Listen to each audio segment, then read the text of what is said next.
বাংলাদেশে এই প্রথমবারের মতো কাবা শরীফের সাবেক ইমাম হাসান আল বুখারী এসেছেন ফেনী জেলার দাগনভূঞা উপজেলার ১ নং সিন্দুরপুর ইউনিয়ন রঘুনাথপুর দারুল উলুম মহিউস-সুন্নাহ মাদ্রাসার উদ্যোগে এক মাহফিলের আয়োজন করা হয়। উক্ত মাহফিলে কাবা শরীফের সাবেক ইমাম হাসান আল বুখারী খুতবার পর জুমার নামাজ পড়িয়েছেন।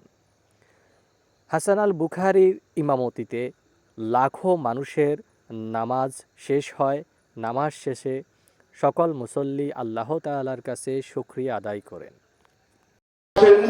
এখনই আমাদের কাবা শরীফের ইমাম আলোচনা করবেন, তারপর আমরা আস্তে আস্তে নামাজের দিকে যাব ইনশাআল্লাহ।